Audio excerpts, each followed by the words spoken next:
You! What's going on, chat? How we doing this morning? We're starting off an hour late. I know, I apologize. I'll tell y'all why in a second. Hold on one second while I try to scavenge my headphones.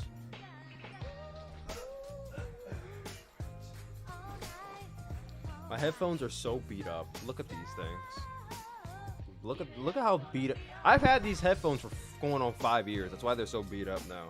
I'm getting new headphones for Christmas, so I'm happy about that. But I'm gonna have to continue using these beat up things for the next 25 days.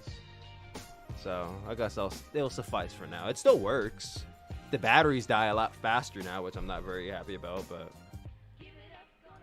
yeah, what's going on, guys? It is your boys Suplex on all platforms now. As you guys know, I've did a bit of a rebranding. No longer Tyler Cool Williams, now Suplex on YouTube, twitch.tv, which we are not live on today. Just a quick little note on that. So the reason why we are not live on Twitch right now is not because I forgot or anything. It's because my debit card my first ever debit card that I got like 5, 6, 7 years ago, it expired today. It expired yesterday, and I had to get a new card, and I forgot to switch over everything. Literally everything. I did the switch, then I went to work, I came home and I went to sleep, so I forgot to switch everything over to my new card. So like everything did not switch over, and a lot of things stopped working, and one of them was Streamlabs Premium.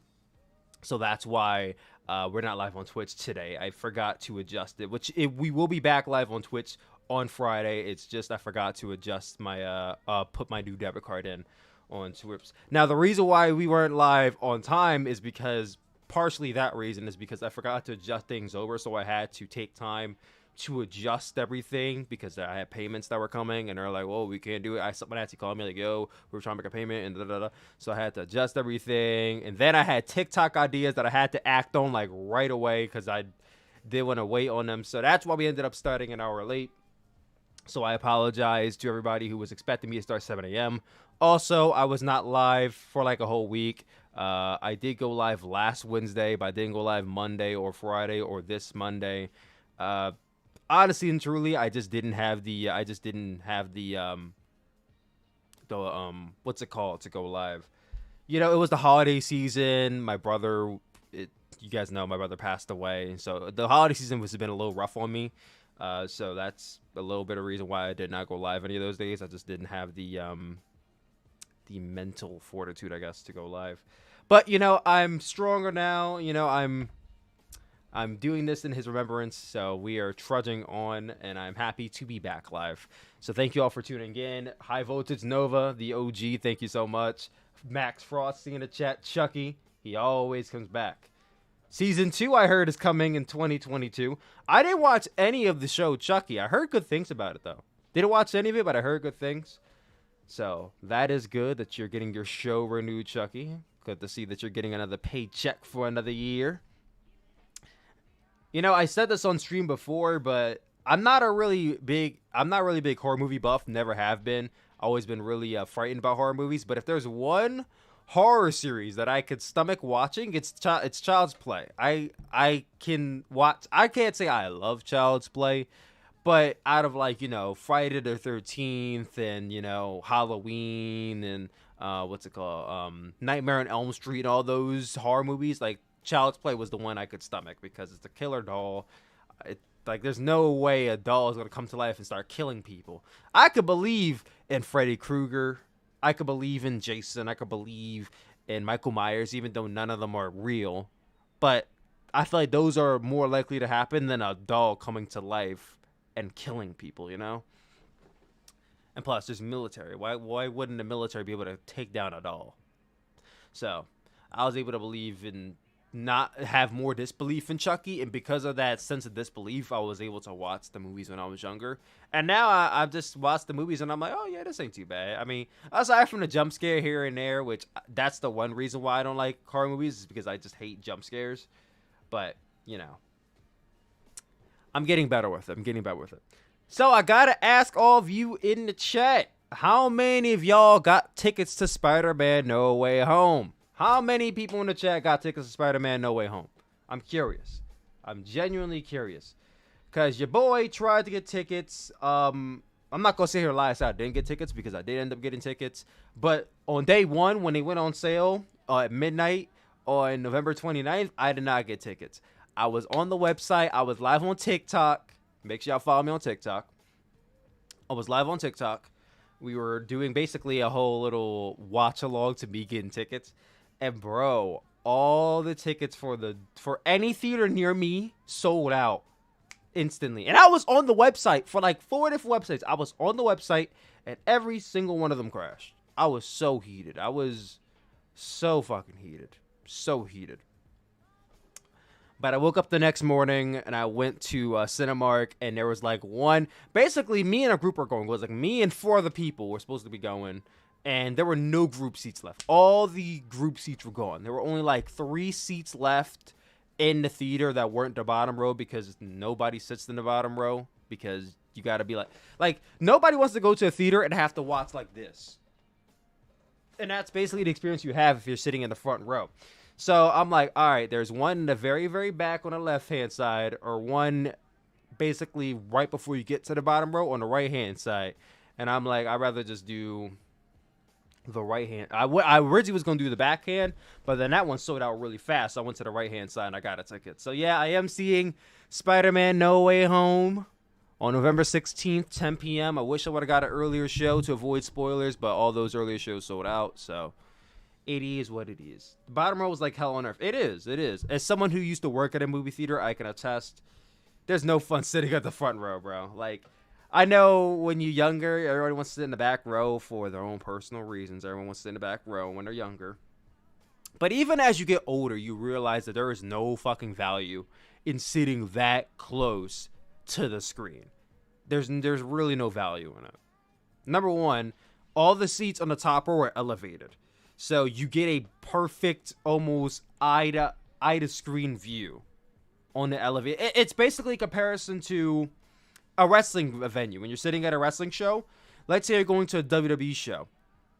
Like, if you were to sit on the floor, your best bet is to sit as close to the ring as possible, because if you're on the floor and you're like 11 rows back, you can't really see shit, because who's to say there isn't somebody taller right in front of you? You know what I mean? So you rather be a little bit close to, not at the top, because no one wants to be in the fucking nosebleeds, but you rather be somewhere in the middle, or at least somewhere close to the floor, so that way you have a good view from eye to ring. It's similar in a theater, except with the screen being so damn close. If you're closer to the screen, number one, your eyes might hurt because you're really close. Number two, because the screen's up here, normally the screen's up here, you have to look up in order to watch the movie. And then number three, you're closer to the speakers, so everything's louder. So you're better off being further away from the screen, because when you're elevated, you get to see directly at the screen. You don't gotta look up. You could just look straight ahead. And then number two, you also get the benefit of having the best speakers in the house, because a lot of the speakers are mid-range in the center. Like, there's some in the front, but then there's some in the center. There's really not too many speakers in the back. A lot of those are used for subwoofers and bass. A lot of the best speakers are either in the center or in the front. I'm about to start working at a movie theater as my second job. Hey, kudos to you, man. My first job was working at Regal Theaters. So I guess have fun. How old are you, High Voltage Nova? How old are you? Because when I first started working in that movie theater, I was 19. I was a young bull. I was 19 years old. My first job, man. This is my first job. I remember it like it was yesterday. I worked my first shift. It was opening night for Suicide Squad, which was such a busy fucking week for me to start working. I had no break. 18, I work 2 jobs currently. Well, currently. So, are you saying that this is going to be your second job? This is going to be your second job. Okay, so are you quitting a job to start working at a movie theater? Is that what you're saying? Is that what you're inferring? Or are you possibly about to have 2 jobs? I'm just trying to make sure, like, are you about to have 2 jobs, or you already have a second job and you're quitting that to start working at a movie theater. 18 working 2 jobs. Damn, I commend you, bro. I commend you a lot. If you can, try working 1 job. I mean, I don't know what your financial situation is or what your situation is, but I feel like you're probably too young to be working 2 jobs. I personally, if I were you, if you have the financial standing, I would try to limit it to 1 job. That way you have some free time to do other things. I don't know if you're going to college or whatnot, but I would definitely, I'm about to have 2 jobs. Wait, stack your bread up. I mean, if you have your own place or whatever, yeah, I understand completely. But if you still live with your parents, I feel like you really don't need to have 2 jobs. But it's your life. You do what you want. You do what you want, obviously. You know, I'm 24. I have 1 job, obviously. I'm about to have my own place in a year, so maybe I will get 2 jobs when I have my own place. But right now, I only have 1 job. I'm not going to disclose where I work, but I get paid pretty fine. I make about like 21 an hour. So for 21 an hour, I can manage to live and pay half the rent. Like I make up pretty well for myself with 1 job right now. Like I said, when I move out and have my own place, it might be a different story though. But right now, I'm making up pretty well. About to have 2 jobs. But I guess if I could give you some advice for working at a movie theater, I mean, I will say this. Working at a theater might be one of the easier jobs you might have in your life. The only times where it might be a bit hectic is for huge movie releases. Like, you're about to start this job, your busiest week is probably going to be the week of Spider-Man No Way Home. There's 3 positions in a theater normally. There's the concession stand, which is where you're working behind a counter. There's being an usher. I used to work 2 jobs and go to school. It's hell. And go to school. It's hell. Yeah, listen, I don't know how y'all do it. 2 jobs and school. You probably don't have a life, bro. But like, well, I don't know how you make time to have a life, I should say. But I commend you a lot. I really do admire that. There's a concession stand when you're working behind the counter and you're giving people food and whatnot. There's the usher, which is when you're basically handing people the ticket to go into the theater. You're cleaning the theater. You're doing checks to make sure the theater's running well. People aren't fucking in the theaters, all that bullshit. And then you're getting the theater ready for the next movie. And then there is the front desk, which is basically when you're handing off people tickets and whatnot. Now, listen, when I started working at a theater, it was 2016. Streaming was not as popular as it is now. It was popular. Like, Netflix was popular. People knew of Netflix. But it was nowhere near as popular as it is now. Like, going to theaters in 2016 was still a thing. Now, not so much. People go to theaters for big movies, but, like, people don't be going to movies like that anymore. So, if anything, this might be an easier job for you than it was for me 5 years ago. But your busy days are going to be when big movies are coming out. Comic book movies are going to be big. Big kid movies. So, like, I don't know. Let's do a little thingy. Let's see what's coming out next year. Let's go to IMDb. I don't know what's really coming out next year. I could probably go to IMDb right now and tell you what's going to be busy days for you. Hold on. It's IMDb. What does IMDb stand for? You know, I went to this website so many times in my life. I've never known what IMDb stands for. I feel like I probably should know. Does anybody know? I'm about to look it up. Hold on. I'm about to look it up. Currently running college. You be careful doing that. I'm not telling you to do it with your life, but if you in college and doing 2 jobs, you be careful doing that, because that is the surest way to burn out really quickly.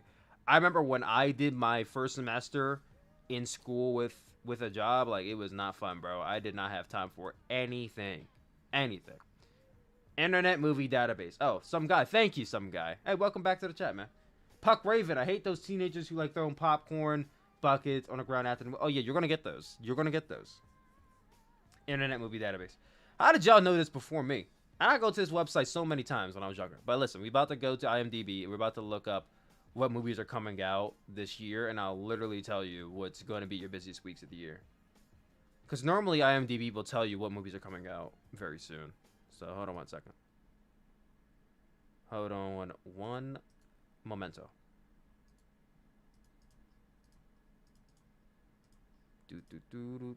How we doing today?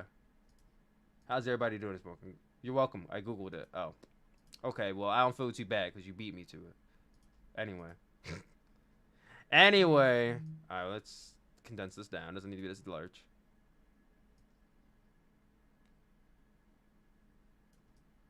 Boom, boom, boom. Bring you down right here. There we go. There we go. There we go. Now delete this window capture because I don't need that anymore. All right. We cool. We Gucci. All right. So if I remember correctly, you can go here. Coming soon. So obviously we already know Spider-Man No Way Home is probably going to be your busiest. This is probably going to be the busiest you ever work, at least for the next few months. Because on average, superhero comic book movies do the best box office for movie theaters. It just does. I don't believe any. Maybe The Matrix. I don't think it's going to be more popular than Spider-Man, but The Matrix is probably going to be very popular as well. The Kingsman, possibly.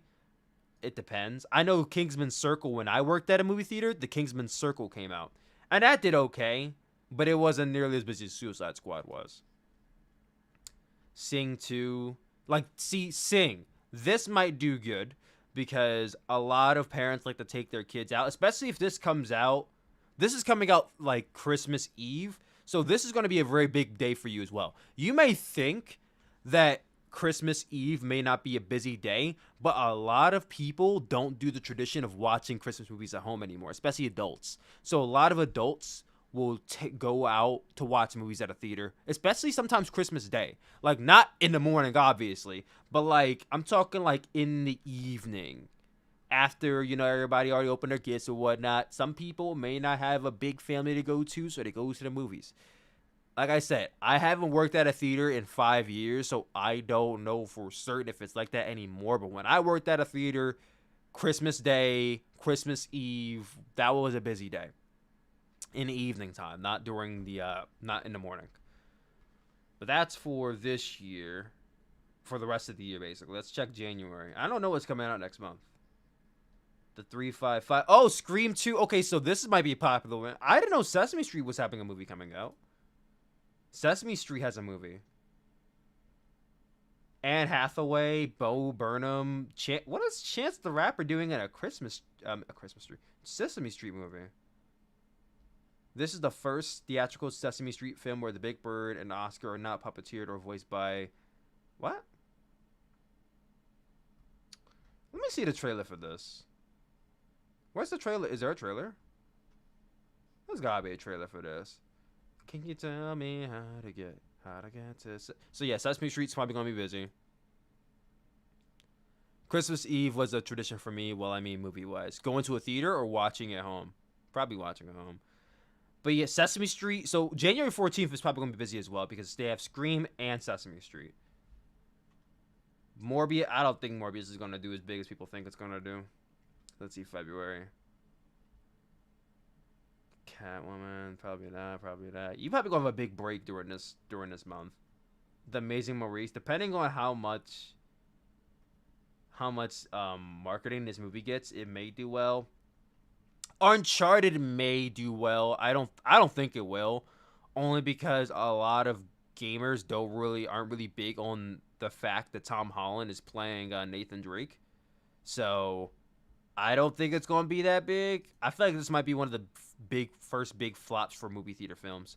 I think the market is becoming bigger for them, but I think that might be a flop. Honestly, I think Uncharted is going to flop.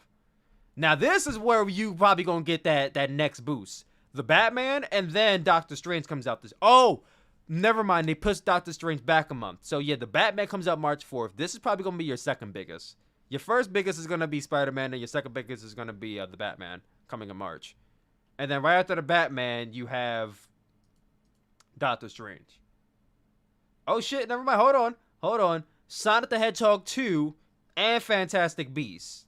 Once again, another busy week for you. Nothing coming out my birthday weekend, which is kind of crazy. What happened? What did Spider... okay, so I know Doctor Strange got pushed back a month due to the Batman coming up, but when did that get pushed back to is the question. Oh, it got pushed back to May. All right. So May's going to be busy, but you got plenty of time. DC League of Super Pets. What is this? Oh, okay. Listen, you got Dwayne Johnson and Kevin Hart, John Krasinski, Kate McKinnon. This is a pretty good cast. Keanu Reeves. This is a pretty good cast right here. Dwayne Johnson, Kevin Hart, Kate McKinnon, Vanessa Bayer. Listen, you got the whole SNL cast right here. Kate McKinnon, Vanessa Bayer. Fucking John Krasinski and Keanu Reeves. This is a really good voice acting cast. Thomas Middle. What is? I heard the name Thomas Middleditch. What was he in? Captain Underpants. That's where he was from. Okay. But yeah, no. Okay. This might do well only because it has The Rock and Kevin Hart in it. The marketing's probably off the top. That's gonna do well. Bob's Burgers is having a movie? Why didn't anybody tell me about this? What the hell? I did not know they were having a movie for Bob's Burgers. I'm so out of the loop. Like, I watched Bob's Burgers growing up, but I stopped watching after a period of time. But I didn't know they were getting a movie. That's so cool. I might have to watch that. I remember I watched Bob's Burgers when it first came out, like, what, 2012? 2011. When Bob's Burgers first came out, I remember watching the show for, like, the first 2 seasons. I fell off after, like, 2013. It's still running? Wow. Well, that shows you how popular the show is. It's literally still running. All right, let's do something real quick. Hold on.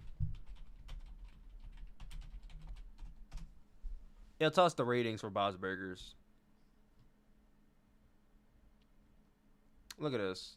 I bet you the show didn't fall off by much.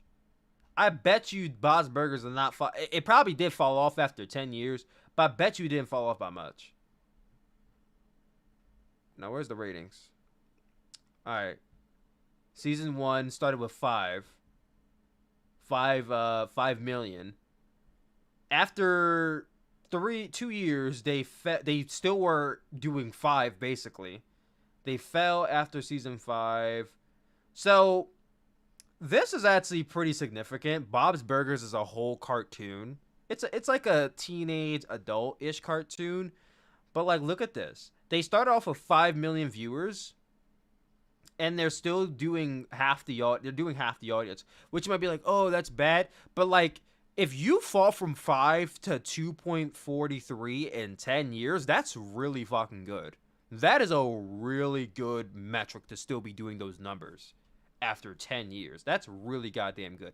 Considering the fact that The Walking Dead at one point was doing over 14 million views, and it now is doing like, what, 2 million? Hold on. Because I used to be a really big Walking Dead fan. I used to be a really... Jadis came back? When the fuck did Jadis come back? What the hell? Oh, this is in the spinoff. See, that's the Walking Dead's problem. They have like 18 goddamn spinoffs. Like, how the fuck are you supposed to stay up to rap with this shit? Why do y'all have like 18 spinoffs? Rupert Grint. What's Rupert Grint up to? What the hell? That's the name I've ever heard in years, bro. Wait a minute. Hold on. Rupert Grint, S.E. Davis, Andrew Lincoln? What? Hold on. What is he in? Signs up for work alongside in the Punisher's terms. What is he in? What is this?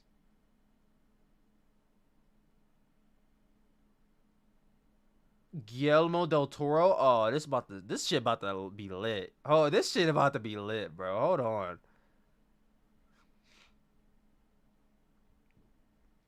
What is this in?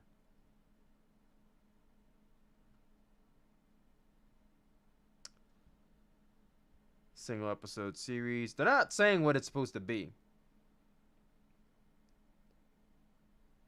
Okay, either I'm speed reading or they're not saying what this is. Listen, though. That's a really good cast right here. You got... Hold on. I really don't know who these people are.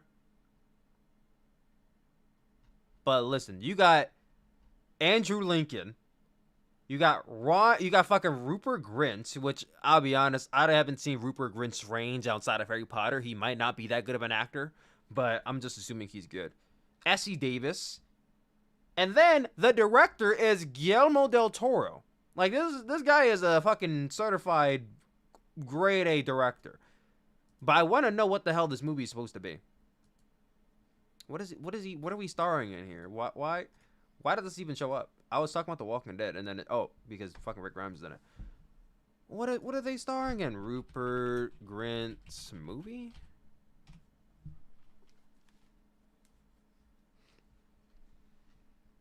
Let me just do Guillermo del Toro. Maybe that's probably the easiest way to do it. Guillermo del Toro.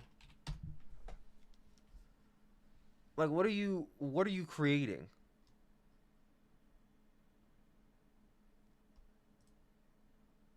I'm sorry, guys. I got off track, but we're on the topic of movies, so I wanted to dive into this. Let me read the comments real quick.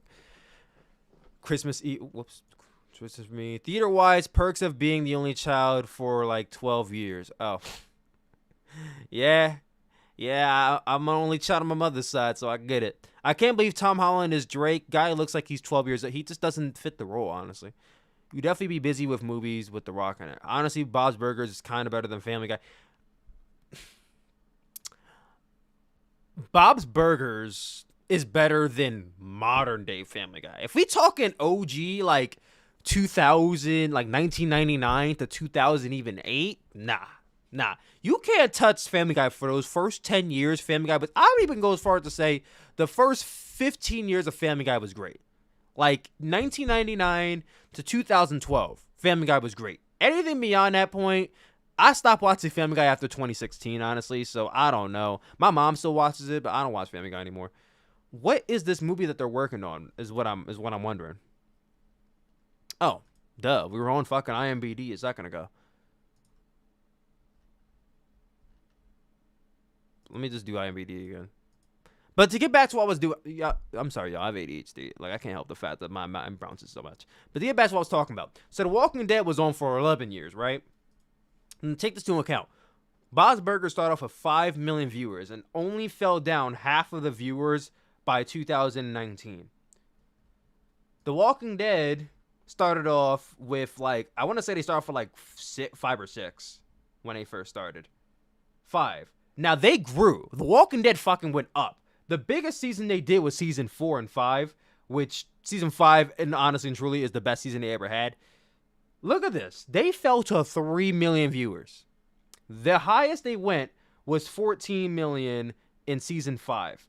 They lost 10 million viewers in the span of, 7 years? They lost 10 million viewers. Mind you, they started with 5. They made their way up to having, and I remember the highest viewer they ever did was in season 7, episode 1, which is where they did like 17 million, right? Yeah, 17 million was the highest they ever did. The highest they ever did. And then the lowest they've done had to be season 10, I imagine. The lowest they've done, 2.12. That was for season 10. Season 11, I don't even know. Let's do season 11 real quick. Look at this. They're doing 1.99. They're doing Walking Dead ratings right now. I mean, they're doing Monday Night Raw ratings. That's so depressing. This is literally so depressing. The Walking Dead is in its final season, and they're doing Monday Night Raw ratings. That really made me sad, because I used to be a big fan of the show. And I don't want y'all to believe that, because the ratings are bad, the show is bad. I fell off after season 9, honestly. Like, The Walking Dead killed my interest once they did this whole Negan bullshit where they dragged out the feud between Negan and Rick for 2 fucking seasons. That tired me the hell out. Then they killed off Carl. Then they killed off Rick. Then Maggie left. Then Michonne, like everybody who was important to the show just left. And mind you, Daryl and Carol were always my 2 favorites, and they're still in the show. My 2 favorites are still in the show, but the core characters left. And then the writing just started falling off. So it's like at that point, I lost faith in the show and I stopped watching. Like The Walking Dead, it was at one point the greatest television show in all of cable. I firmly believe that. At one point, it really was the number 1 television show of all of cable, and now nobody talks about it anymore.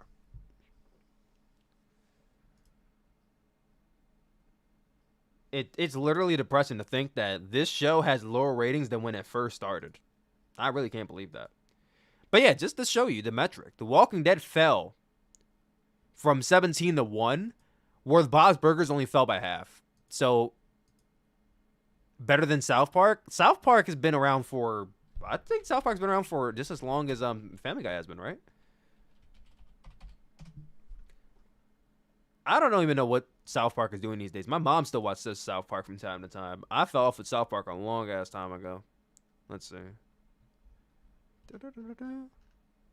There's probably a whole rating section for it because there's so many damn episodes. Hold on. Rick is okay. Here's the thing, though. We've been talking about this whole Rick getting a movie thing since like 2019, bro. It's 2021. Like, when is this fucking movie coming out? They've been talking about this for Rick is in a movie, yeah. He's in a movie with fucking he's in a movie with goddamn Ron Weasley. He ain't in no goddamn Walking Dead movie. Unless the Ron Weasley's gonna be in the Walking Dead movie, I don't know. What's going on with that? What's going on with that? You know what I mean? Now, where's the ratings at? Because I'm curious. I actually never looked into South Park ratings myself. So now that you brought that up, it interests me. List episodes. Here we go. All right, so when they first started, they did below 1 million, which it's the pilot episode. I get it. But listen, as they got more vulgar, the viewership grew. The viewership grew the more vulgar they got. And by the end of the season, they went to 6.4 million. That is crazy. They grew 6 million viewers by the end of They started in mid-1997. And then they ended at the beginning of 1998 and they grew 6 million viewers. That's insane. That is legitimately insane. Oh, they don't show you the ratings for any other year. That's ridiculous. Oh, here we go. Now they're getting into viewers. So this is 2007. So they did fall off. They've been maintaining the same audience, it looks like. Because you could scroll through. You're seeing 2, 3 million, 1 million. Okay, yeah, they fell off. They fell off big time. Look at this. Now they doing below 1 million. But you know, the thing about that is that this is the most popular show on Comedy Central. So that's probably why they keep getting renewed. Is because, like, they do the biggest numbers for Comedy Central. That's why they keep getting renewed every year. Comedy Central, what's it called? Adult Swim. Are they still on Comedy Central? I gotta imagine they're still on Comedy Central. Well, they're on Paramount Plus. I remember this. They got renewed for 26 seasons. And it was like $1 billion deal, wasn't it? Hold on. South Park billion. I'm pretty sure they got $1 billion. Yeah, they got $1 billion deal back in. Look at this. I remember this. They got a $900 million deal to do 26 seasons on Paramount Plus.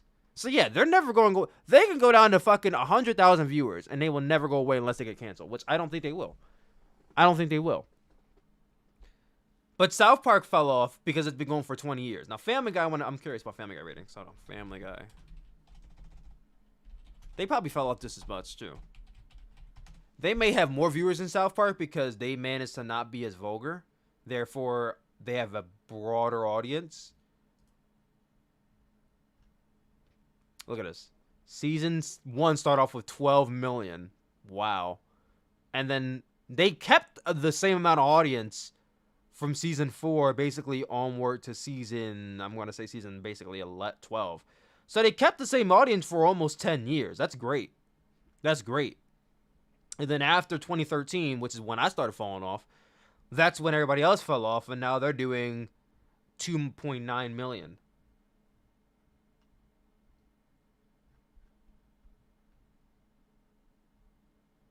Yeah, the rating, I mean, you got to take into account the fact that cable is dying, so a lot of people are going to streaming services now. But even with people going to streaming services, it's just the fact that people are not enjoying it anymore. Now I want to look at Monday Night Raw ratings, which is probably not going to be as easy to find.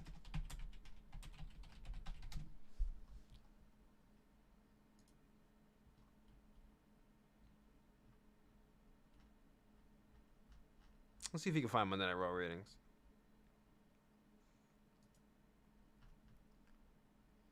List of Raw episodes. Only special Raw episodes. I will just do special Raw episodes right now, okay? So look at this. 1993 was the premiere episode that did 2.5 million views. All right. End of Monday Night Wars, 4.7, 5.9 in 1999. I know the highest rating they ever did was like a 9 million viewer. Okay, so look at this. In 2001, they did 4.7.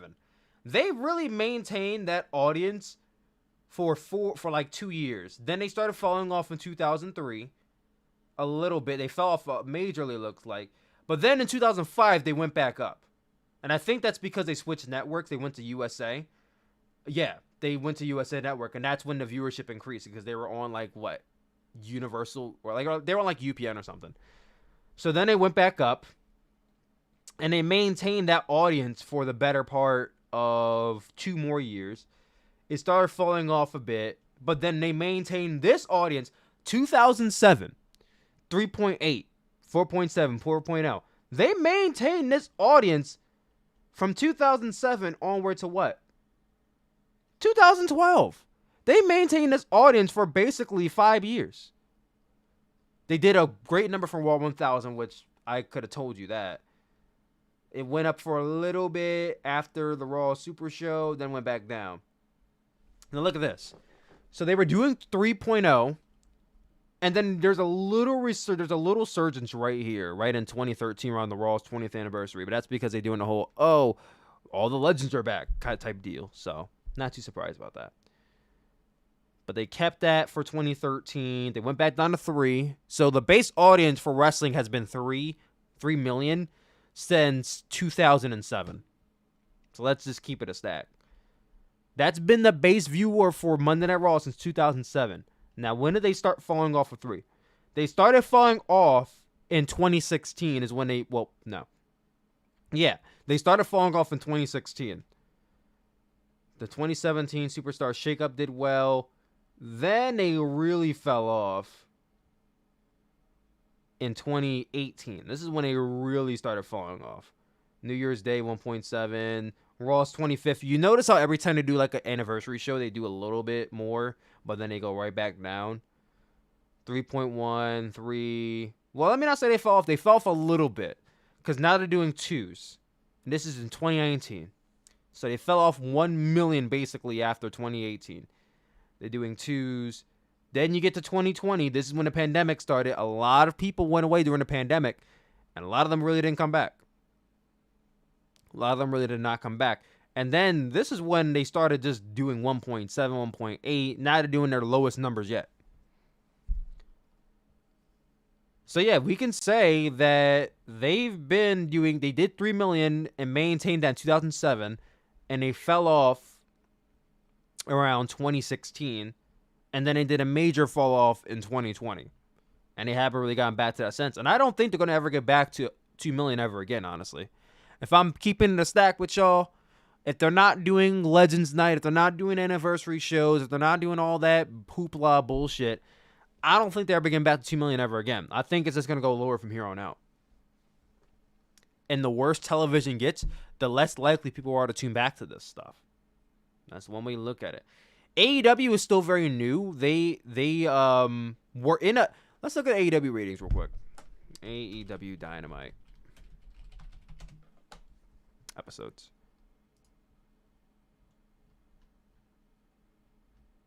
Are they going to show me the ratings? No, they won't. I want to see ratings, bro. Let's do special episodes, then. Well, they haven't had too many special episodes. I think that's kind of unfair. But, like, AEW was doing... So, look at this. Look at this. AEW was doing what? They did 1 million, 1.5 million for their first episode. Then they dipped back down, basically, after the first 3. And their base audience was 700,000 to 900,000. Up until the pandemic started to go away. Because once you get to this point in July of this year, that's when you see this upward trend of them doing 1 million. Because you guys remember, for like a solid period of like 2-3 months, AEW did 1 million viewers like every single week. That was basically their core audience was becoming 1 million viewers. And then the big issue that AEW hit was that they kept on getting moved off their time slot. Y'all notice every single time they got moved to Saturday or Thursday or Tuesday or any other day of the week aside from Wednesday at 8 p.m., the viewership fell off. And then once that fell off, they struggled to get it back. I noticed that because they were doing 1 million for basically every show from July to October. But then once they hit this show, this Saturday Night Dynamite, that's when they hit below 1 million and they never got back to a million since then. That's why I'm so happy that they're going to be on TBS, because they will never have to worry about this preemptive move ever again. Ever again. And that's what they need. They desperately need to not move off of this slot, because every time they do so is when they end up having this issue of, oh no, we fell below 1 million again. And I'm not saying for sure that they're going to hit 1 million and stay above 1 million for the rest of their lives, but I think they're better off never moving off of Wednesday 8 to 10 again. Because every time they do, they dip below 1 million. And then they struggle to get back to that point. Comedy Central is mid. I mean, it is now, obviously. South Park has been splitting their seasons in 60-plus minute episodes. I wonder if they'll do that for the next 26 years. No, not 26 years. 26 seasons, bro. NJPW girl, what's up? Some guy, can Raw ratings ever rise again if they don't go back to 2 hours? No. No. And you know what? I would go as far as to say... Hold on.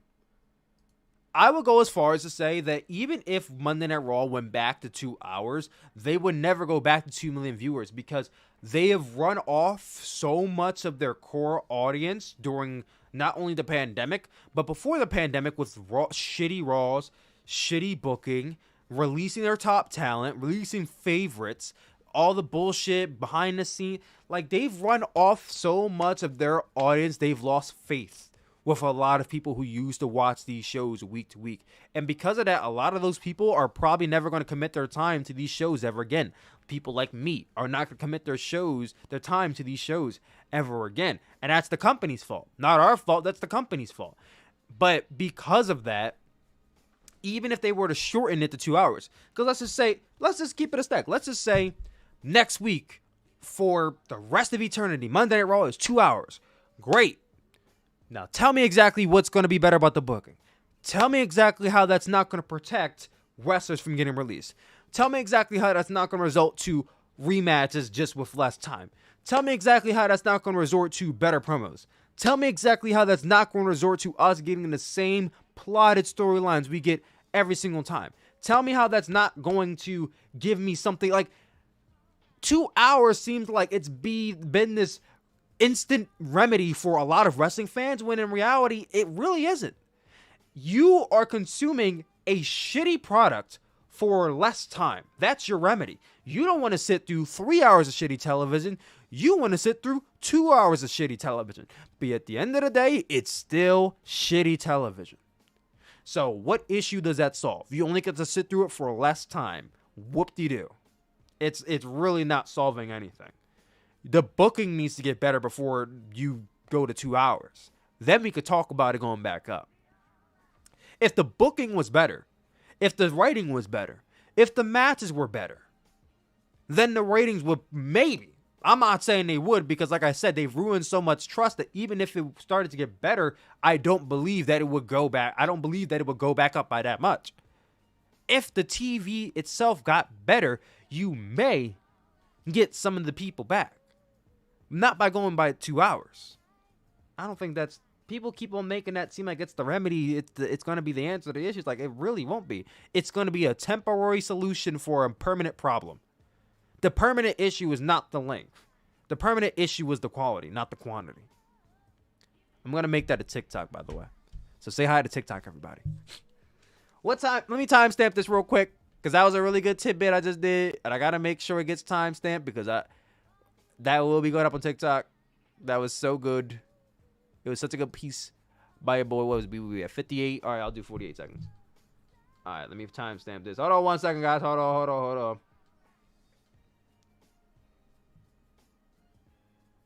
48-second timestamp. That's a great point. Like I said, I think the issue is not the quantity, the issue is the quality. But people try to make the issue something more smaller. That way they have a reason to not stop watching. A lot of people who keep saying Raw needs to go back to 2 hours are the people who don't want to stop watching. I guarantee you. The people who need to say, oh, Raw needs to go TV-14 are the people who just don't want to stop watching. You can have good PG television. 2016 was a really good year for WWE in terms of television. I would say that the last good year in WWE was 2016. 2016. That was the last year I remember watching Raw and SmackDown and not feeling like I wasted my time too many weeks. After 2016, the shit just went. So I don't think it's impossible for them to have good television. It's not impossible. They just don't. They just don't. And the fact that the TV was good in 2016 and we had 3-hour shows goes to show you that you could have great TV in a 3-hour time slot. I hear people say that Raw is good from time to time. It's not impossible.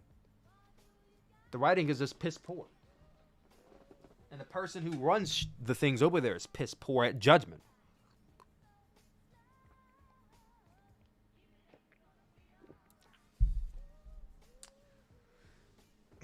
'17 might have been good, but like I said, I wasn't watching in 2017.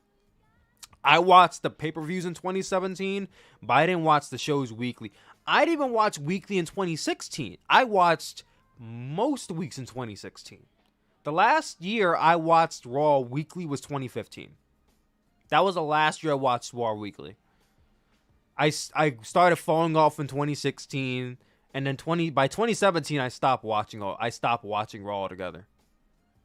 Like, people have this, I don't know why some people have this conception that I watch, like, I'm not saying everybody, because there are a subsection of people who think I secretly watch Raw, or that I do, and I think it's a lot of the new audience that I have, and it's like, y'all, when I tell you I don't watch WWE, I'm not putting on a character, I'm not trying to make myself more over, like, I legitimately don't watch WWE, like, I have no interest in watching WWE. I'm not watching behind the scenes so that way I can stay up to date, but really, like, no, I swear to you, I'm not. If I'm watching Raw, it's for content, and that's the only reason. And I don't watch Raw that often. Actually, I don't watch Raw at all. I only watched Raw 3 times this year. 3 times. 5. I can count on one hand how many times I watched Raw this year. One hand. 5 times out of 53 weeks. And SmackDown, I watched SmackDown maybe 3 times. 3 times in full. So what you're saying is bring back the Shining Stars, Epico, and Primo. I mean, I'm not saying the ratings will skyrocket, but they'll probably do better with Primo and Epico Cologne. You better bring back Carlito, too. Golden Era was PG, and wrestlers still did crazy shit, and the fans still enjoyed it. Well, that was also a time when people thought wrestling was real, so you can't really count the Golden Era because a lot of people thought wrestling was real back then. You got to compare it to a time people knew wrestling was fake. Scripted. Let me not say fake, because I get a lot of heat for saying wrestling is fake, even though I know wrestling is scripted. People say, hold on, I turned the audio down. People say WWE better if they go back to the Attitude Era. Sorry, that won't work in 2021. It won't. It won't. First of all, the Attitude Era was so edgy and so over the top with different things that would get canceled this year that it would just never work. The Attitude Era would not work in 2021 or 2022. People want to go back to it, but I swear to you, it would not work. Raw would get canceled. Not legitimately, but like internet, Twitter canceled. Raw would get canceled, SmackDown would get canceled, Vince would get canceled. The wrestling community would get canceled because we like that shit. Like, you know. Let's be honest, Vince ain't going nowhere. Not until he dies. Not until he dies.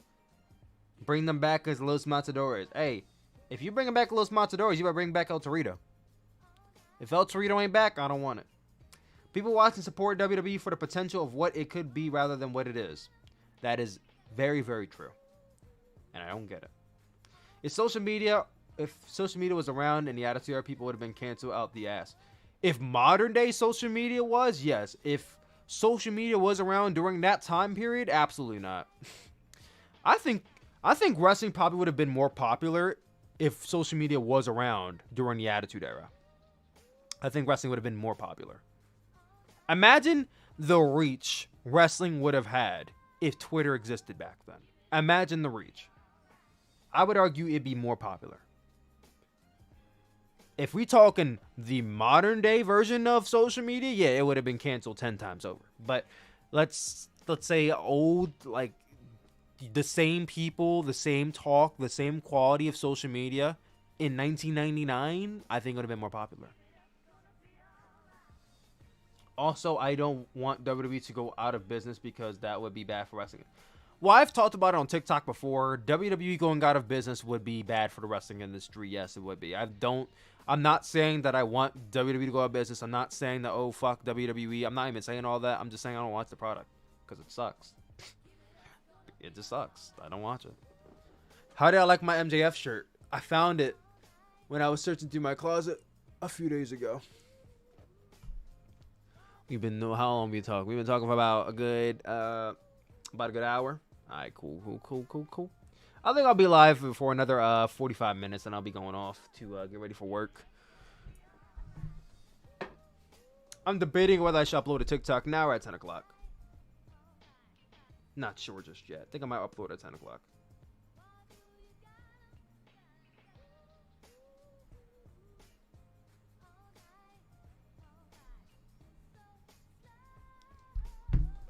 Roman, did you hear Ariso Shiki is fully retiring again? Really? I mean, honestly, I feel like she barely came out of retirement, but let me see. Arisa Hoshiki.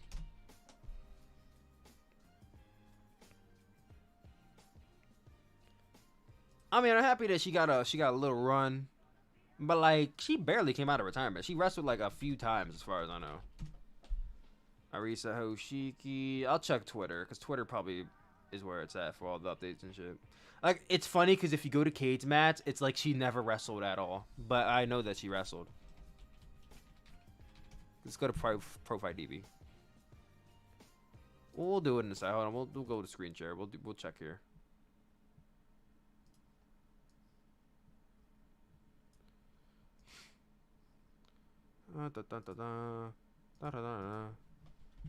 Twitter. Oh, whoops. Twitter. Ayo, what's my man doing? That's not PG. That is not PG. Let me search research so you can see what comes up.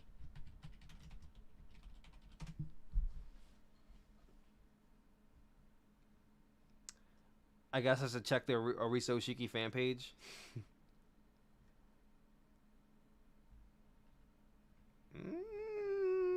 I don't see Ariso Shiki fan page talking about it. Let me go to latest. That's not it.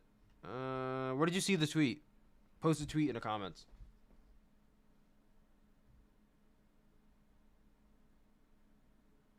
I'm not really seeing anything about it. At least not here. Yeah, I'm not seeing anything about it. I'm not saying that you're wrong or anything, but I'm not saying anything about Risa retiring. That might be a rumor. But let me check Pro Fight DB and see exactly how many times she wrestled this year. I know she's wrestled like a couple times. Let's see. It really is funny because like they legitimately, it just looks like she has not wrestled at all. Profile DB didn't document any of her matches, and then Cage Match doesn't document any of her matches either. But if I go to YouTube right now, I bet you I could find some Ariso Shiki matches from this year. What promotion is it? Actress Girls, I believe. Yeah, let's see. Hold on.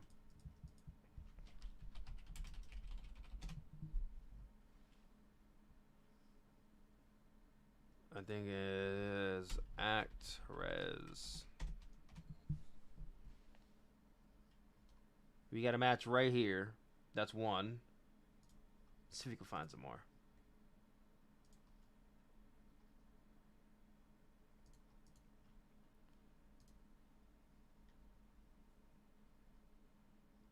This one right here. I'm gonna say that's 2. Like, has she been wrestling weekly? Do you know she's been wrestling weekly? If she has been, that's impressive. Because I didn't think she'd be coming back in that capacity. I mean, it does worry me sometimes because Reese is like so skinny. Like, I always worry that she's gonna break something when she's in a ring. But Reese is fucking awesome. Reese is great. She was one of my favorite Joshi wrestlers. Sadly, she doesn't wrestle for Stardom, so I don't really see her wrestle like that anymore. But she really was ahead of her time. Like, she was one of the best Joshis out there. I firmly believe that, at least. A part of me wants WWE to have good product again because of nostalgia, but they're a scummy company, and I'm going to need to overhaul how they meant.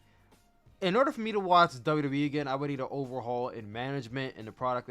Like you would need a completely different WWE for me to start watching again. It would have to have no more Vince, new management.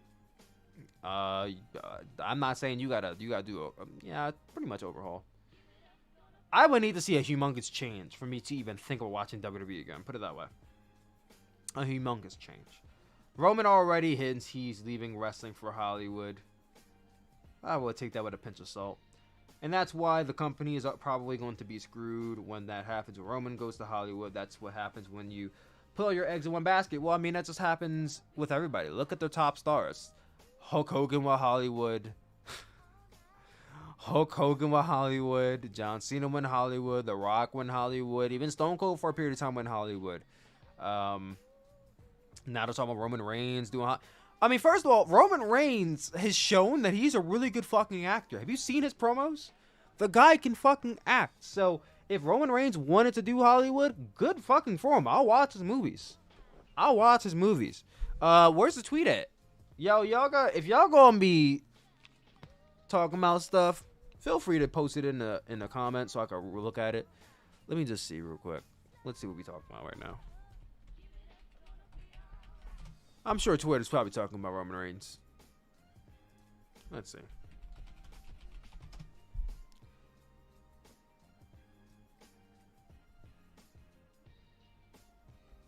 Or are we just making assumptions again?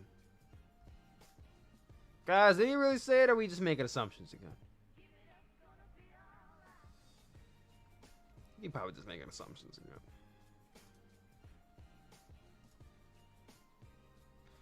What does it say? Holy people using Miz as a safe worker. In my reply is, like, I give a fuck. You know who else was a safe worker? Bret Hart. And the difference is he had good matches. I always love the argument of Miz being a safe worker, therefore he's not good. Like, I would say the Miz is a good wrestler. He's just not a great wrestler.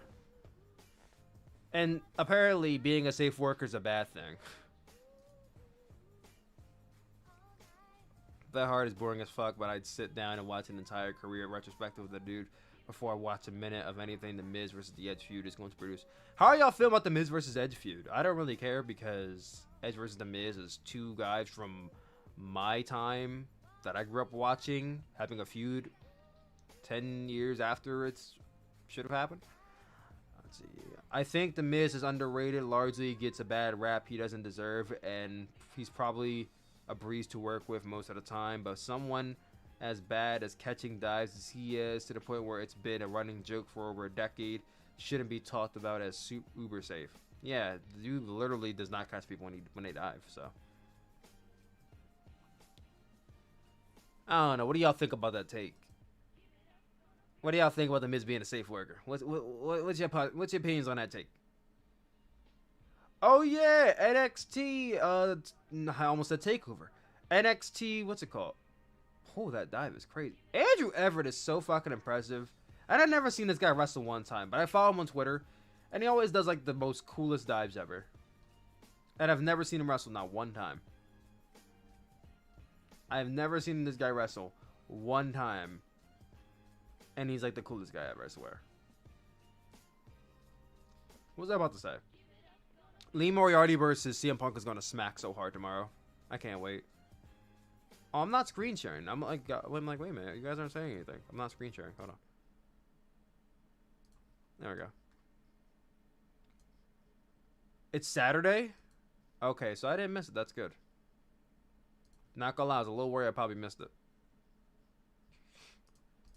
Bro, when I tell you I'm so excited for this match, like CM Punk versus Lee Moriarty is a match I never thought I would see in my lifetime. Because number one, who would have expected CM Punk to return to wrestling this year? And number two, who would have thought Lee Moriarty would be signed to AEW? And then number three, who would ever thought we could CM Punk like? See, Lee Moriarty's so awesome. Like, I met Lee Moriarty last year. Coolest guy ever. Love the guy. He's so awesome. That's why I'm so happy that he signed. He's a really good wrestler. Cusp of being great. He can be great, I believe. But he's going up against CM Punk, who is like one of my all-time favorites. CM Punk is really like this fucking close to being number one. Like, Chris Jericho's been number one for my entire lifetime. My entire life, Chris Jericho's been my all-time favorite wrestler. You ask me, who is your all-time favorite wrestler?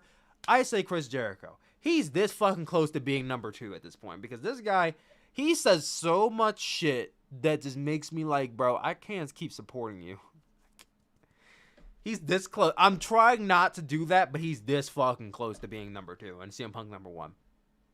But let's just say CM Punk's my number one. Lee Moriarty is a fucking talented black wrestler going up against CM Punk. Like, that's just mind-boggling to me that this is actually happening. Like, this is so crazy. So fucking crazy. I'm so excited for this match today. Actually, while we're at it, let's preview the card for AEW Dynamite. Why not? Let's not. Why not? No. Let's preview the card for AEW Dynamite tonight. What else is happening on Twitter today? All right, look at this. So we got Lee Moriarty versus CM Punk. That should be good. I'm going to say CM Punk wins. I'm not going to be naive enough to say that fucking Lee Moriarty wins. Even though it would be a big win for him, I think CM Punk probably still wins. I'll read your comments in a second. Andrade. Okay. So my recent video that I did on YouTube about Cody Rhodes is starting to get some traction now. I feel like it's getting more views every day. I'm going to be doing a part 2 to that Cody video. I was going to actually do it yesterday, but I wanted to wait until this match happens. I wanted to see who wins. Now, if Cody wins, it 100% guarantees I'm doing the video probably on Friday. But if Cody loses, then I might hold off a little bit. It depends. If Cody wins and he doesn't turn heel, then like I'm making a part 2 to that video, because like it's getting ridiculous at this point. But I think Cody's winning. It's getting fucking ridiculous at this point. Chris Statlander versus Ruby Soho. I'll do that one in a second. Let's go back to the second one. The Gun Club versus Sting and Darby Allin. It's gonna be Sting and Darby. I know the Gun Club is undefeated, but like they're undefeated on Dark. They never wrestle on TV, bro. Sting and Darby, they wrestle on TV. Also, can we just say the fact that Sting wrestled 5 matches this year, right? Right? Sting is 63 years old and has wrestled going on 5 matches this year, and all of them have been good. Like, there's not been a bad... Now, mind you, Sting has not wrestled a singles match in AEW, but every tag match he's had in AEW has been good. Every single one. So, like, I'm just saying, if Sting is not contention for Wrestler of the Year, your list is invalid. I'm sorry. I don't make the rules. But if Sting is not in your category for Wrestler of the Year, your list is invalid. I just don't make the rules. But it's just the law at this point. But yeah, Sting and Darby win. And then, not the main event, but this is a really tough one. Chris Statlander versus Ruby Soho. Honestly and truly, it could go either way. It can go either way. Chris Statlander, she's been there since basically day one in AEW. I feel like, you know, she's somebody who, if you wanted to put the TBS championship on her, who the fuck is going to doubt you and say, oh, that's the wrong decision? Like, she's really good, really talented, really good character. But then you have Ruby Soho, who they've been treating her like gold since she came into AEW. The only thing she hasn't done yet is win the AEW World Championship, Women's World Championship. The TBS Championship, I feel like, is in her proximity.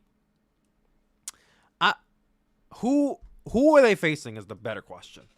AEW TBS Championship. Who is the winner of this tournament facing is the better question.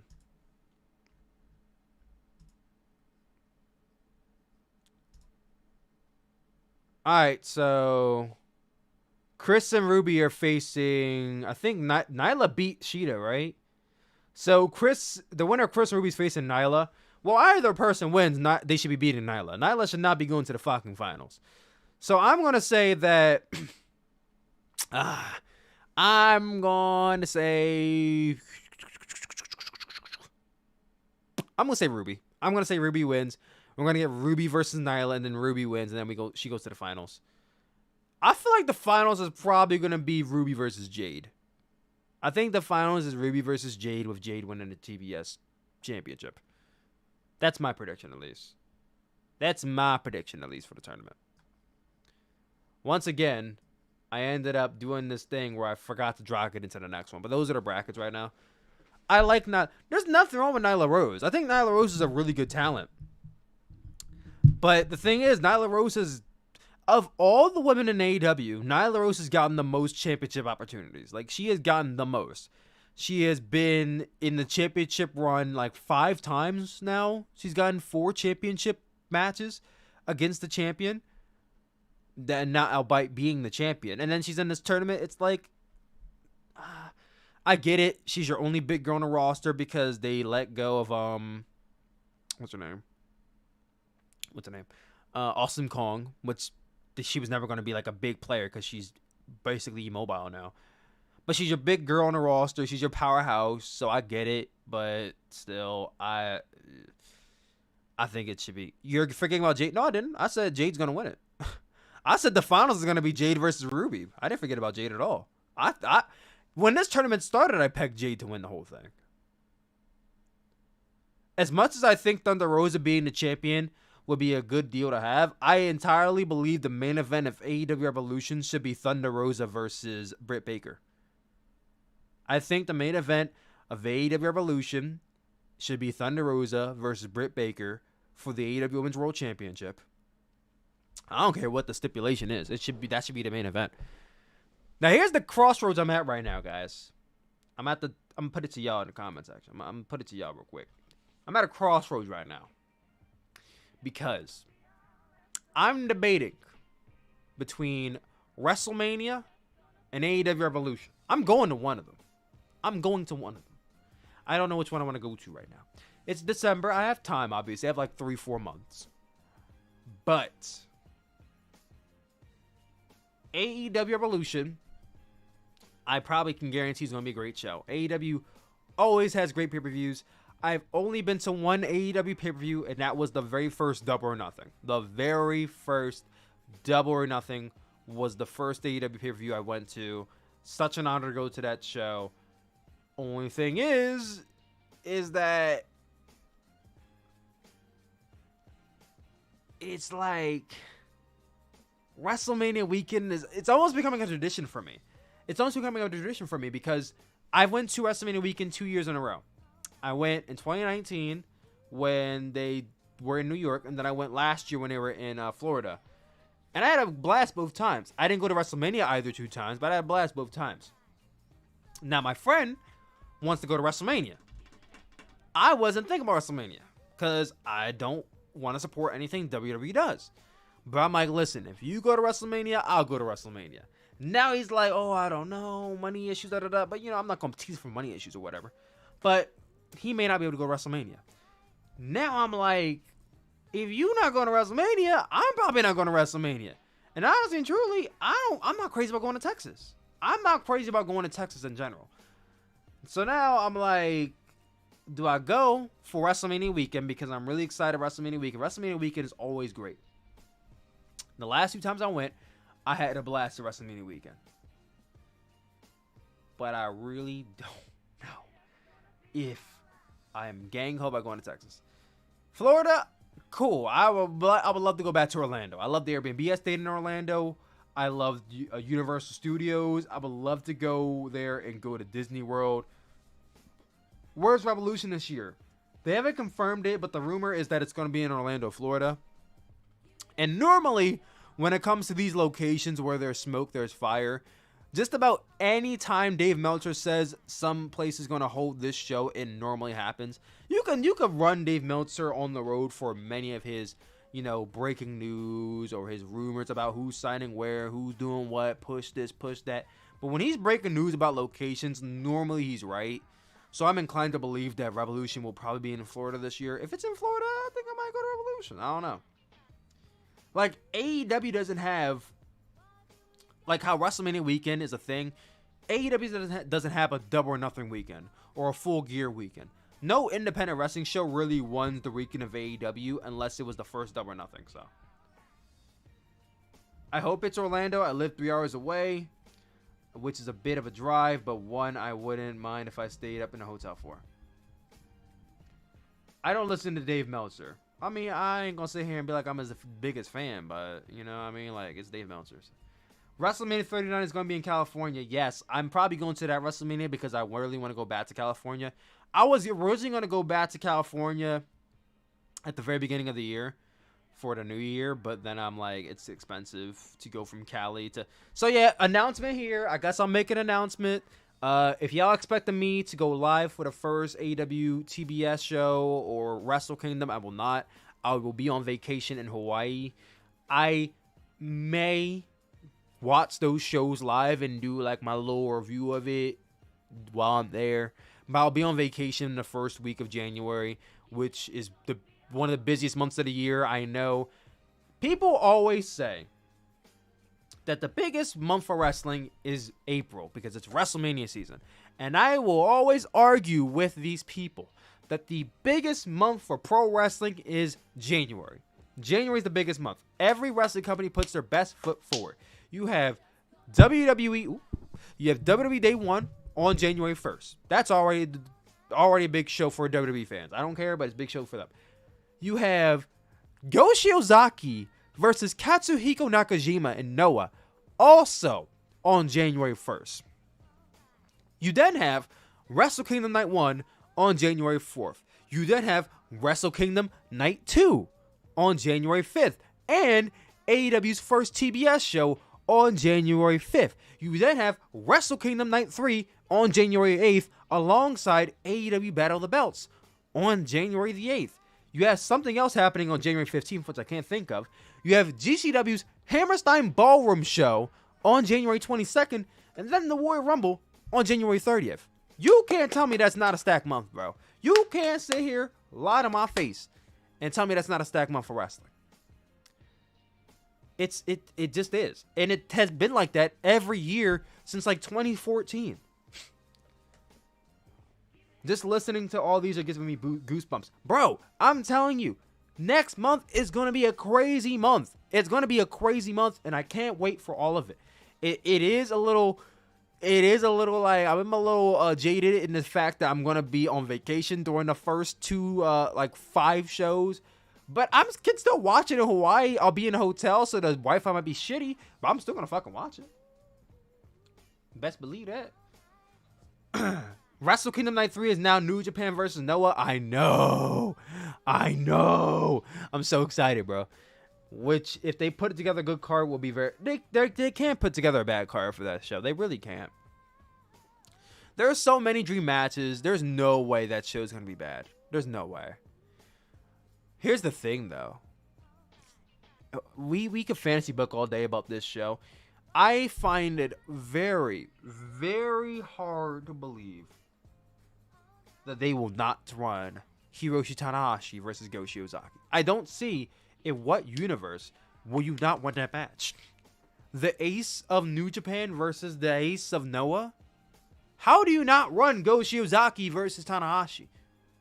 Shingo versus... You can run Shingo versus Nakajima. You can run Okada versus Kaito Kiyomiya. You can run any other match on that show. And I will die on the hill that of any dream match on that show, the only dream match that I think 100% should happen is Go Shiozaki versus Hiroshi Tanahashi. And you can have anybody. I don't care who wins that match. It just needs to happen. Is Stardom Wrestlers going to be featured on Wrestle Kingdom? I like to think they would. They're having their Wrestle Kingdom show on January 29th. So I would like to believe they would. As far as would they be featured physically live on the show, I don't think so. They haven't been in previous Wrestle Kingdoms, but hopefully so. I hope that COVID is gonna be going a bit lower. I know they're getting more fucking variants and shit, which is just so fucking tiring. But I hope that come next year, COVID is starting to go down a little bit because I'm so ready to go back to Japan. I was planning to go back to Japan this year. At the end of this year, I was planning to spend Christmas in Japan, but then COVID is still happening, so I can't spend Christmas in Japan. So maybe I'll do Christmas in Japan next year.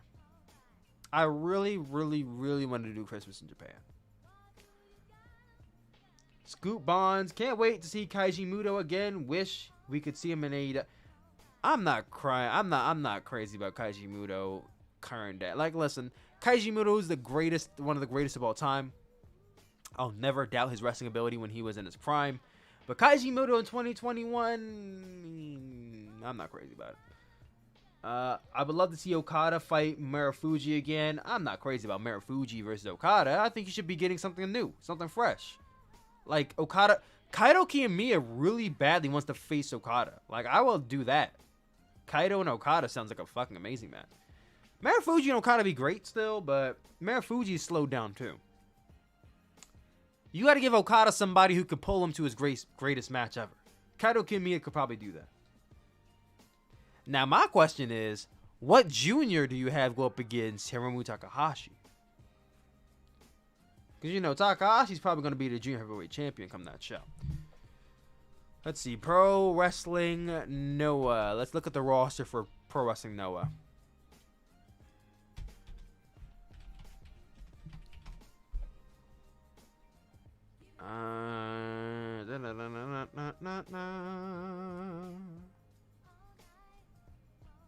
Oh, I can't do by names because I don't know all these people by name. Oh, here we go. All right.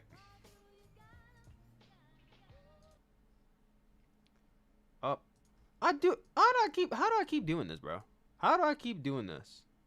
This is the second time now.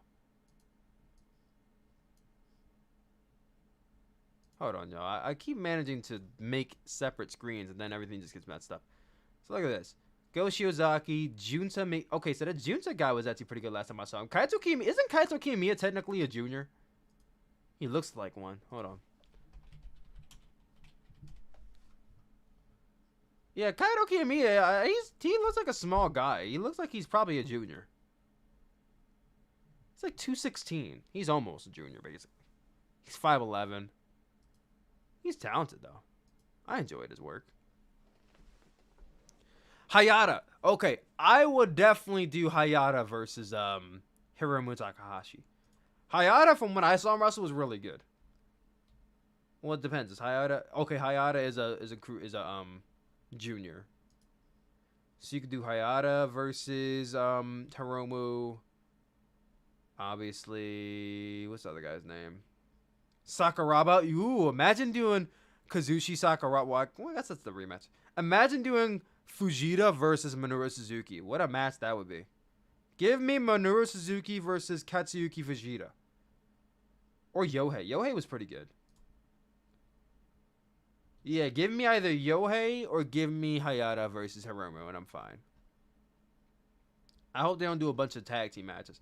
I mean, obviously, you could do Kongo, you could do Keno, Neo, and Hao versus, like, Bullet Club or some shit. But, like, I hope they don't do too many tag team matches on that Wrestle Kingdom card. Renee Dupree? I didn't know Renee Dupree was in Noah. The youngest ever WWE Tag Team Champion, Renee Dupree? Renee Dupree? My man was over here fucking hustling in Japan. Oh, I see you, Renee Dupree. What you been up to these days? What championships have you won? He's winning the GHC Tag Team Championship. Okay, that's good for him. I haven't fucked around watching Renee Dupree match in years. I have to watch a Renee Dupree match now, I feel like. I need to dedicate my time to watching Renee Dupree match at this point. Daisuke Harada? Daisuke Harada. That name sounds familiar. Did I pass by him? I know I'm not thinking about Saikimoto. Because that guy's from, what's his name? I just searched up Saikimoto anyway.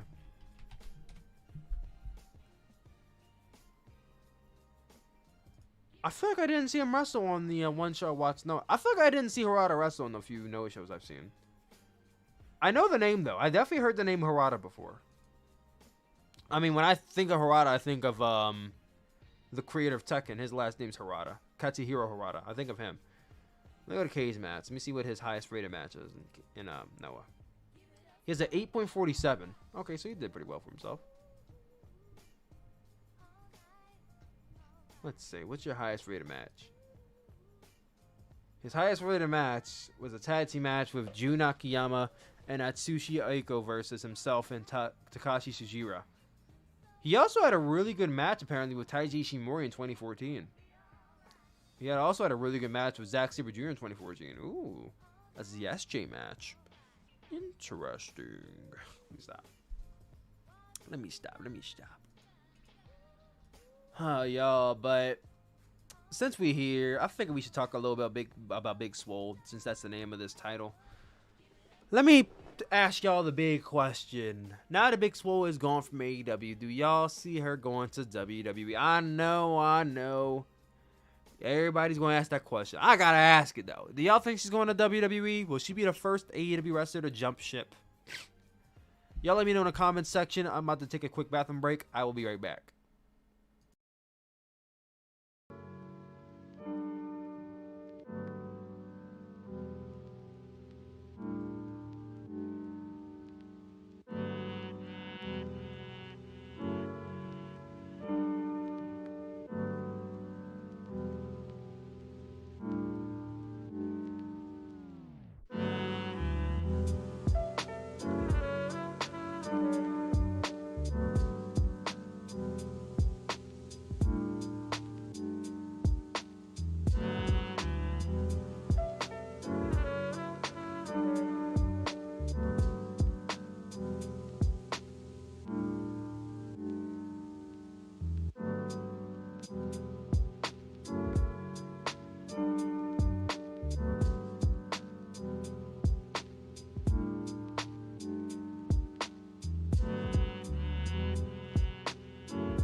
All right, yeah, we back. We back in action.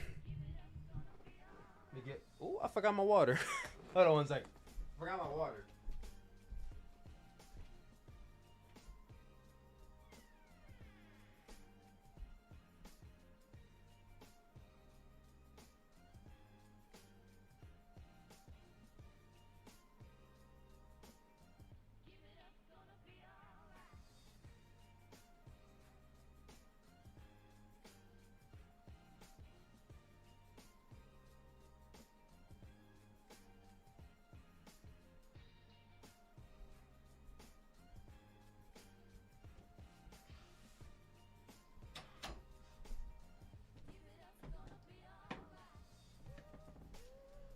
Hi, I got my water now. We're gonna be live for the next 10 minutes, then we're gonna head up out of here. Just wanted to let y'all know we're gonna be heading up out of here in 10 minutes. I know we ended the stream a bit early today, but I started off a bit late, so that's on me. I'll be on time on Friday, I promise. I don't think so. It seems she's left because of her health issues. Yeah, it seems like it's probably the reason. I wouldn't hate it if she did, even if I don't watch much WWE anymore, because I'm sure she'd be happy to be closer with Cedric, who I think she's married to. I just don't see it. Yeah, I don't know for sure if she's signing with WWE or not. I mean, I won't be pissed or anything if she does, but you know, Big Swole, I feel like she's a interesting case because like I feel like there was so much more they could have done with her, but at the same time, I do realize that she was definitely like not the best wrestler on the roster.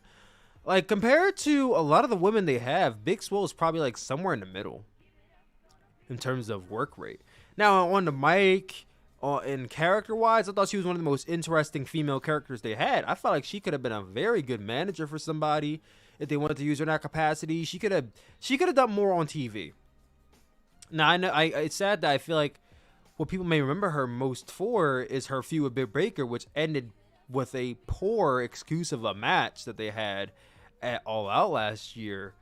But she had a I think she had a fine run in AEW. I'm not gonna say it was a good run. I thought she had a fine run in AEW.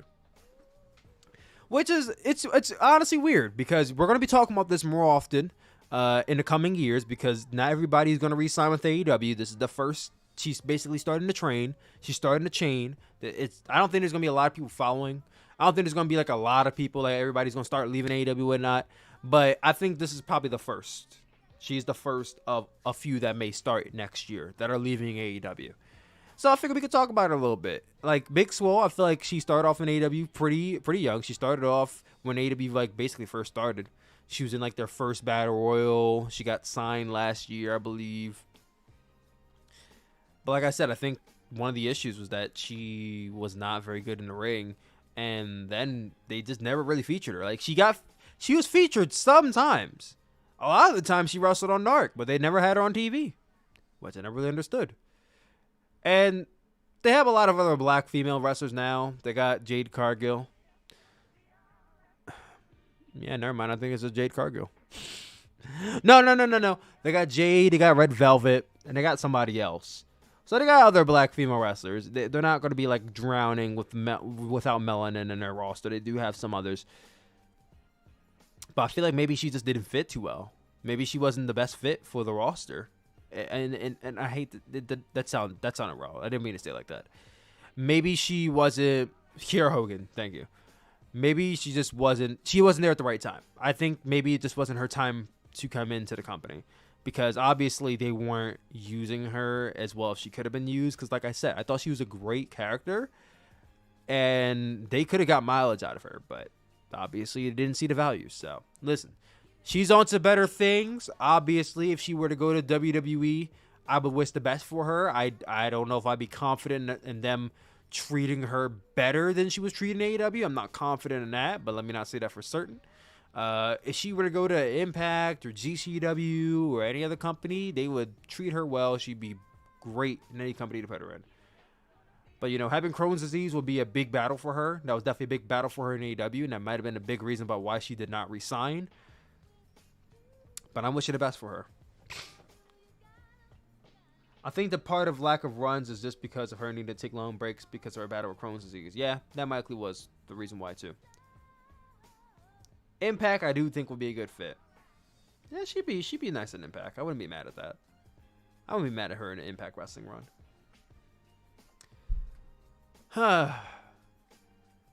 AEW Dynamite is tomorrow. So, guys, also did want to make this, I don't want to say announcement. I don't want to hype you guys up too much, but I did recently speak with my manager about possibly getting back on Wednesdays. Because originally, I was off on Wednesdays. You guys remember back, some of you at least, remember I used to watch Dynamite on Wednesdays on this channel, but I stopped doing that because I was scheduled to work Wednesdays and I couldn't do it anymore.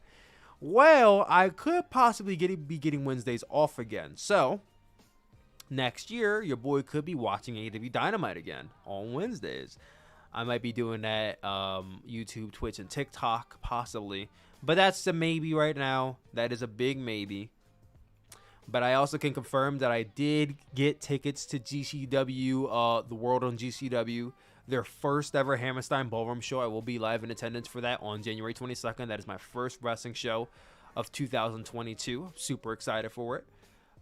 Before we head up out of here, I do want to do a little preview for NXT War. I almost said TakeOver. I'm so used to saying TakeOver. I almost said TakeOver, but NXT War Games they're calling it now. Figure we do a little preview for the show. So let's start from the top. All right, here we are. So here we go again. How do I manage to keep doing this? Hold on. All right, so I'm not gonna lie to you guys. I don't know for certain if I'm watching this show. What day is it? 8 p.m. on what day? What day is NXT War Games? It's January 5th, right? January 5th is Sunday. I might be able to watch War Games if it's on Sunday at 8. Sunday at 8, I might be able to. It depends. It depends. We got Imperium defending their NXT Tag Team Championships against Kyle O'Reilly and Vaughn Wagner. Is Vaughn Wagner good in the ring? I have not seen him wrestle. I've only seen him wrestle that one time in a Fatal 5-Way, but that's it. I don't know how good he is. I'm going to say Imperium retains. Kyle O'Reilly may be on his way out of NXT, and if that's the case, he's definitely not winning the Tag Team Championships. So Imperium retain. Imperium retain. After that, we got Duke Hudson versus Cameron Grimes in a hair versus hair match. Considering Cameron Grimes has longer hair, I would like to assume he's going to get his head shaved, but I don't know. I don't know the storyline. Who's going to get shaved bald? Maybe Duke Hudson? Usually in hair versus hair matches, the heels lose. It would be a nice twist on thing if Cameron Grimes is the babyface and he gets his head shaved anyway. That could be a new character direction for him. You know what? I'm gonna be wrong. I might be wrong. I'm gonna say Cameron Grimes wins this match. I'm gonna say sorry. I might be wrong, but I'm gonna say Duke Hudson wins and Cameron Grimes gets his head shaved. I might be in shit later, but I'm gonna go with that as my prediction. We got the NXT Women's War Games match. We got a team of Cora Jade, Kaylee Ray, Raquel Gonzalez, and Io Shirai versus Toxic Attraction, Mandy Rose, Gigi Dolan, and what's her name? JC Jane and Dakota Kai. I mean, it is cool to see Raquel Gonzalez and Dakota Kai on opposite sides of the War Games cage. That's going to be cool. Io Shirai is in this match. That's cool. This is her second or third War Games, I believe? Mandy Rose, I know for certain this is her first. This is Gigi Dolan's first.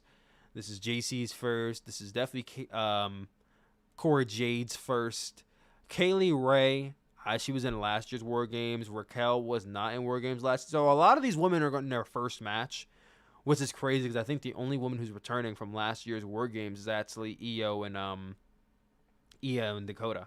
I don't think Kaylee Ray was in 2020. I think she was in 2019. But correct me if I'm wrong. I don't know exactly what the story is, but I'm going to go with Toxic Attraction and Dakota Kai to win this match. Toxic Attraction, they have all the titles. I think they're winning it. This is all based off of just my assumption, by the way. We have the NXT Cruiserweight Champion. Is it really the Cruiserweight Championship if I just heard that a guy who was 300 pounds contended for it? But whatever. We have the Cruiserweight Championship on the line. Roderick Strong defends against Joe Gacy. I don't think I remember ever seeing Joe Gacy wrestle. I don't really know exactly how good he is, but I'm going to assume that Roderick Strong wins this match and retains the NXT Cruiserweight Championship. And finally, we have the War Games match, the men's War Games match. We have Tommaso Ciampa and Johnny Gargano of DIY. DIY reuniting. Reunited, and it feels so good. Oh, man, I love seeing DIY back. Like, like when I first started watching NXT, DIY was teaming, man. Well, they didn't, when I first started watching, they weren't even a thing in NXT. But in the prime years of NXT, DIY was the shit. So it warms my heart to see them together again. But Johnny Gargano, Tommaso Ciampa, LA Knight, and Pete Dunne. I'm going to keep it a stack. I would have replaced LA Knight in this match. I feel like he seems out of place being as part of NXT old, considering the fact he signed with NXT in 2020. That really isn't old NXT, if you ask me. But I'll take it. He feels out. Thank you. Yes, he does feel very out of place in this match. I would have put Kyle O'Reilly in this spot if it were me. We got Johnny Gargano, Pete Dunne, Kyle O'Reilly. I wish. Johnny Gargano, Tommaso Ciampa, Pete Dunne, and LA Knight versus NXT 2.0, basically, of Carmelo Hayes, Braun Breaker, Tony D'Angelo, and Grayson Waller. I have not seen Grayson Waller or Tony D'Angelo wrestle. I've only seen Braun Breaker wrestle one time. And Carmelo Hayes is fucking amazing. He's talented. I can't wait. Who wins this one? Probably NXT 2.0. I think it's going to be the old guard putting over the new guard. I don't think Tommaso and Johnny and Pete really gain anything from going over the new crop of stars. So NXT 2.0 wins this one. I feel like Braun Breaker's probably going to pin Johnny Gargano on his way out. I think Johnny Gargano's probably leaving NXT, considering that he signed a 1-week extension. His contract originally was going to end on December the 3rd, but now it's ending on December the 10th. So I think he's out of here, and I think it is very much a possibility that we see Johnny Gargano making his AEW debut at Winter is Coming. Very real possibility. Do I think it will happen? I don't know, but very real.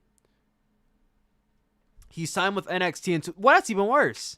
That's even worse. This guy signed with NXT at the very beginning of the year, and he's part of the NXT old. Like, the fuck? That don't make any damn sense. Grayson Waller got jobbed out to Ciampa. He got jobbed out this week? Guys, I don't watch NXT at all, so I don't know what's going on. Y'all going to have to keep me up to date this Sunday if we watch. We probably will be watching. You know what? Fuck it. We're watching it this Sunday. So make sure y'all come through to the stream on Sunday. Y'all, thank you all for coming through to the stream. This has been your boy. We will be live on Friday on Twitch and YouTube. Once again, we were not live on Twitch today because I got a new debit card. I had to transfer stuff over. I didn't transfer everything over yet, so that's the main reason why. But y'all, thank you all so much. I love you as always, and I will see you all this Friday, 7 a.m. to 10 a.m. And then, of course, I will see you Sunday for NXT War Games. Peace out, guys. Oh, whoops, wrong one. Hold on.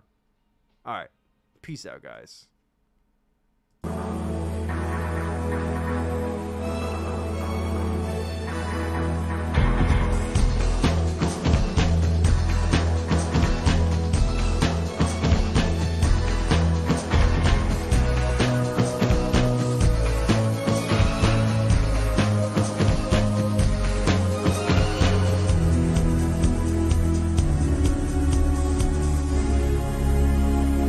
Also, a new TikTok is going up in just a few minutes, so make sure you go follow me on TikTok because, yeah, TikTok going up. Follow me on TikTok. Let's hit